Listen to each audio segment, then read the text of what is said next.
Hello and welcome to the Hellraiser blog, brought to you today from my father's house in Paris.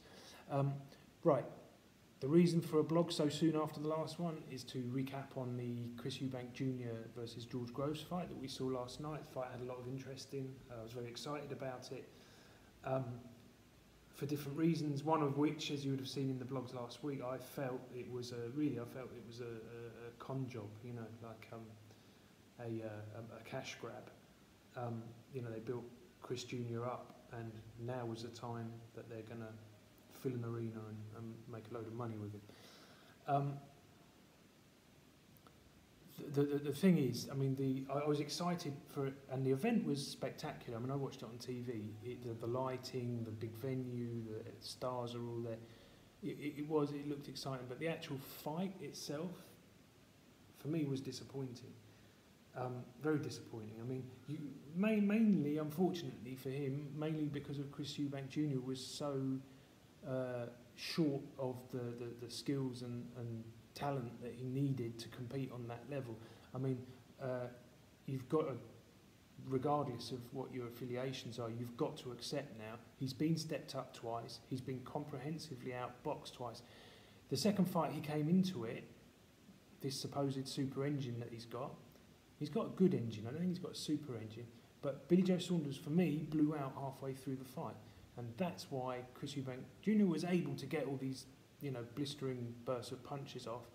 And last night, he went in with a fit guy who just, I thought the judging was actually very generous to Chris Jr. I thought George won comfortably against him.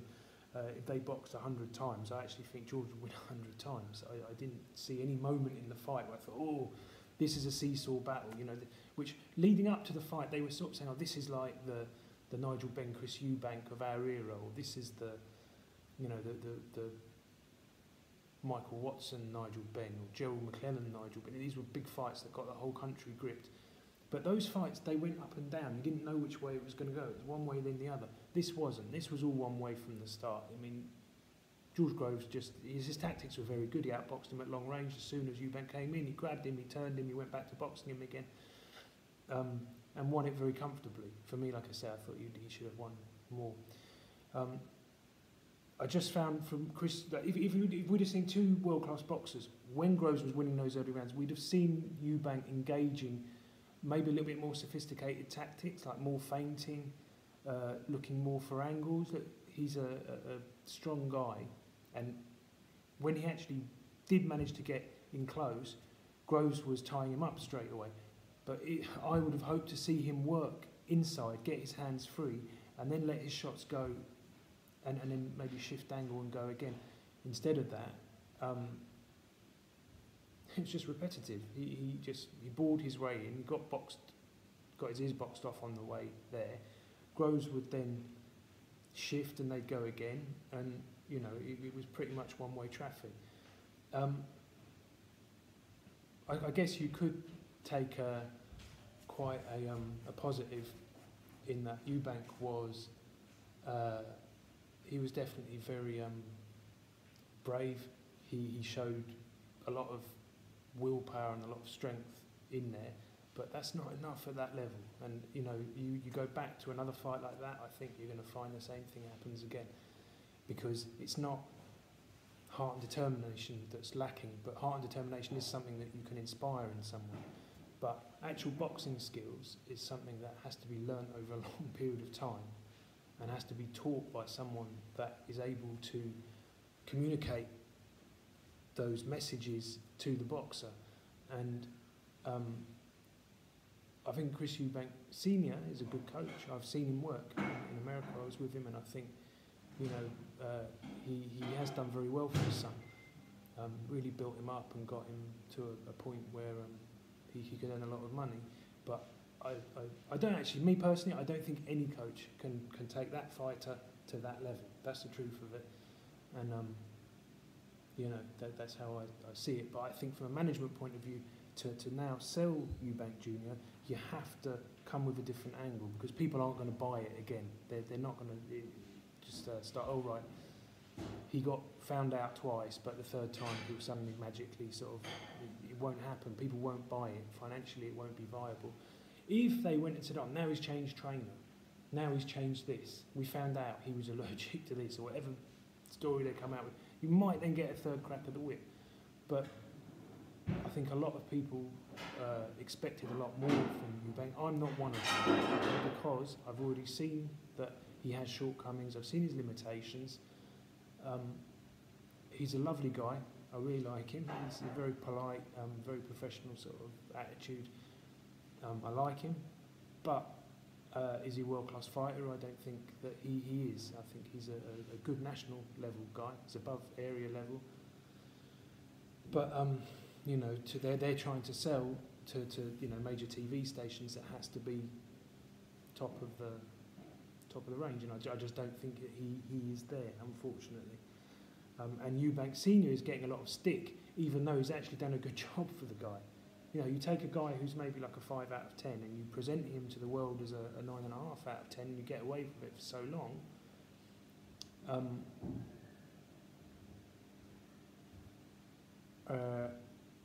Unfortunately, last night certainly to me, he looked a long way short of a 9.5 out of 10. It's just there was no imagination, there was no creativity. None of the things that I really notice and I really like in world-class fighters. I think, wow, what a genius, where did he get that from? Under all that pressure, and he came out with that solution. That didn't happen. It was like a repetition going throughout the fight. And unfortunately, for them, I think it might be close to the end of the road, because I can't see him doing the journeyman thing. Maybe, but when you've earned the money that he has, why are you going to, you know, go and take fights where it's all loaded against you for less than what you would get, you know, obviously last night, and then I would imagine against Billy Joe. I mean, it's disappointing. It was a decent fight, but it wasn't the barn burner that we were sort of hoping for. I heard someone actually saying, oh, he's leaving it late again to get... No, he wasn't leaving it late. He wouldn't leave anything. He was trying his hardest to get... He was going, but he was outboxed. He was outboxed comprehensively throughout. And I think he was outboxed similarly against Billy Joe Saunders, only because Billy Joe Saunders' work rate seemed to dip alarmingly in the second half of the fight. Then Eubank suddenly seemed to have this fantastic engine. But last night, he was against someone that was fit, who could go for 12 rounds, who also had the know-how how to keep Eubank working and keep nicking the rounds as he was doing. And he just got played by a more experienced, better standard boxer. That's the bottom line. That's where it is. And I remember years ago when Frank Maloney was still a man, him saying to me, match make with your eyes, not your ears. And what he meant by that was, when you actually see something, that's when you believe it in boxing, not when you hear it, because there's so much bullshit flying around. There's so much crap that gets exaggerated and twisted, and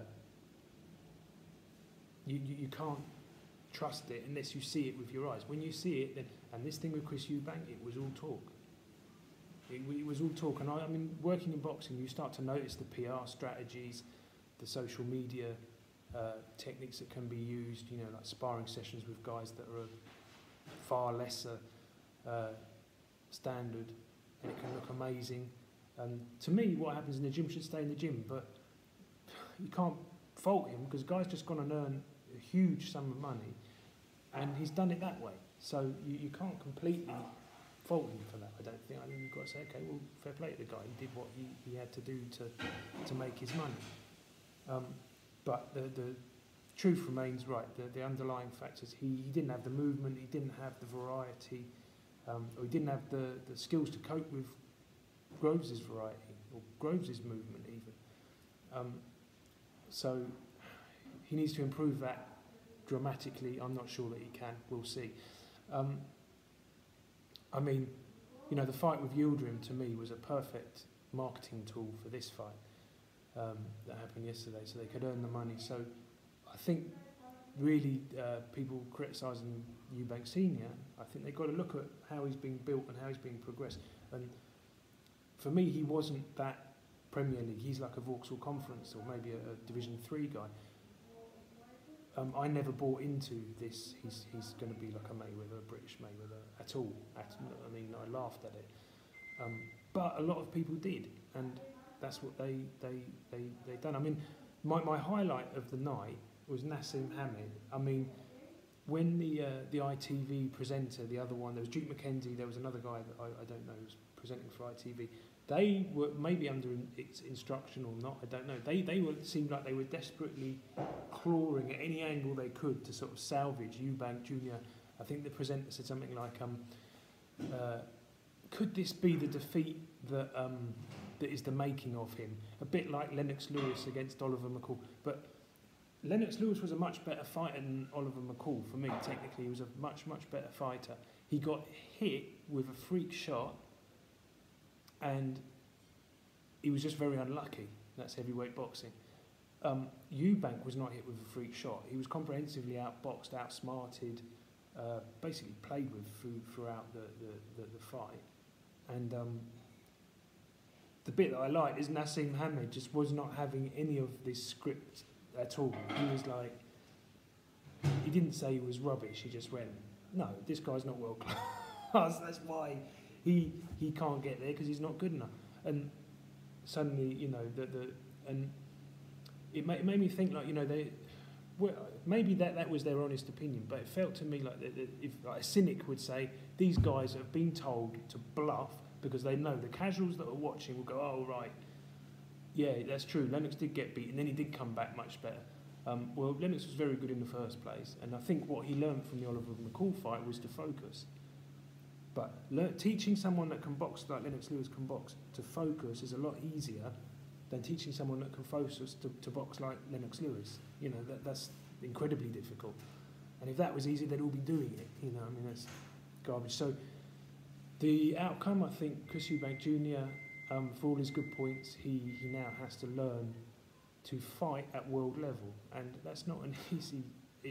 For me personally, I don't even think it's possible for him to beat those top elite guys, no matter who trains him. I don't think it's Chris Eubank Senior's fault. I don't think it's anyone's fault. I think they've actually done a good job with him, and he's not a bad fighter. It's just that he's not elite level. He's not that top level for me. I don't think he's that top level.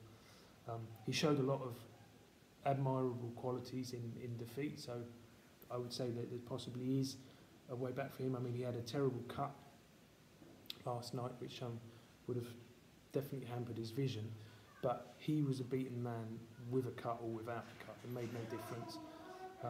Anyway, that's my view of things. Let me know yours. Please give us a subscribe, give us a follow, give us a like, and yeah, give me your comments. Let me know what you think, because I always read them and I'm always interested. It's in fact the main reason why we actually started the page in the first place, so we can get some interaction going. All right, guys, thanks very much. See you then. Bye.